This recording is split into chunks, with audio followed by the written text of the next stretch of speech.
गाय पर कहानियाँ कहिए या निबंध। गाय का दूध बहुत ही पौष्टिक होता है। यह बीमारियों और बच्चों के लिए बहुत ही उपयोगी आहार माना जाता है। इसके अलावा दूध से कई तरह के पकवान भी बनाए जाते हैं। दूध से हम दही, पनीर, मक्खन और घी भी बनाते हैं। गाय का दूध बच्चों के लिए बहुत ही लाभदायक होता है। गाय का घी और गौमूत्र अनेक आयुर्वेदिक औषधि बनाने के लिए काम में आता है। गाय का गोबर फसलों के लिए सबसे उत्तम खाद माना जाता है। गाय के मरने के बाद उसका जो चमड़ा होता है, उसकी हड्डियों से, सींग से सभी अंग किसी न किसी उनके काम आते हैं। अन्य पशुओं की तुलना में गाय का दूध बहुत ही ज़्यादा उपयोगी होता है। वह ठंडा भी होता है। बच्चों को विशेष तौर पर गाय का दूध पिलाने की सलाह भी दी जाती है, क्योंकि भैंस का दूध जहाँ सुस्ती लाता है, वहीं गाय का दूध बच्चों में चंचलता बनाए रखता है। माना जाता है कि भैंस का बच्चा पाड़ा दूध पीने के बाद सो जाता है, जबकि गाय का बच्चा अपनी माँ का दूध पीने के बाद उछल कूद करता है। गाय न सिर्फ अपने जीवन में कई लोगों के लिए उपयोगी होती है, वरना मरने के बाद भी उसके शरीर का हर अंग किसी न किसी काम आता है। गाय की हड्डियों से तैयार खाद खेती के काम में भी आते हैं।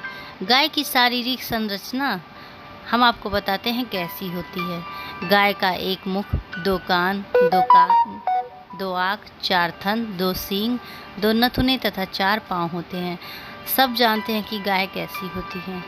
पाँव के खुर गाय के लिए जूतों का काम करते हैं। गाय की पूंछ होती है जो उसके किनारे का एक गुच्छा भी लगा होता है, जिससे वह मक्खियाँ आदि उड़ाने के लिए काम में लाती हैं। गाय की एकाध प्रजाति में सींग नहीं होती है। गाय की प्रमुख नस्लें होती हैं। गाय की यूँ तो बहुत सी नस्लें होती हैं, लेकिन भारत में मुख्यतः साहिवाल, पंजाब, हरियाणा, दिल्ली, उत्तर प्रदेश, बिहार, गिर, दक्षिण कठियावाड़, थारपारकर, जोधपुर विदेश नस्ल में जैसी गायें सर्वाधिक लोकप्रिय होती हैं। यह गाय दूध भी बहुत अधिक देती हैं। भारतीय गाय छोटी होती हैं, जबकि विदेशी गाय का शरीर थोड़ा भारी होता है। गाय बहुत सी कलर की आपने देखी होंगी, जैसे सफ़ेद, काला, लाल, बादामी तथा चितकबरी होती हैं। गाय का धार्मिक महत्व है।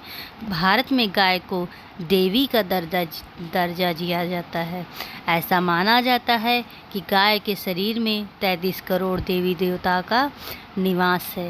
यही कारण है कि दिवाली के दूसरे दिन गोवर्धन पूजा के अवसर पर गायों की विशेष तरीके से पूजा की जाती है और उनका मोर पंखों आदि से श्रृंगार होता है।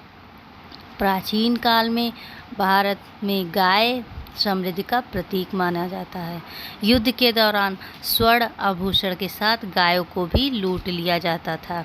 जिस राज्य में जितनी ज़्यादा गाय होती थी, उसको उतना ही संपन्न देश माना जाता था। कृष्ण के गाय प्रेम को भला कौन नहीं जानता है। इसी कारण उनका एक नाम गोपाल भी पड़ा। इससे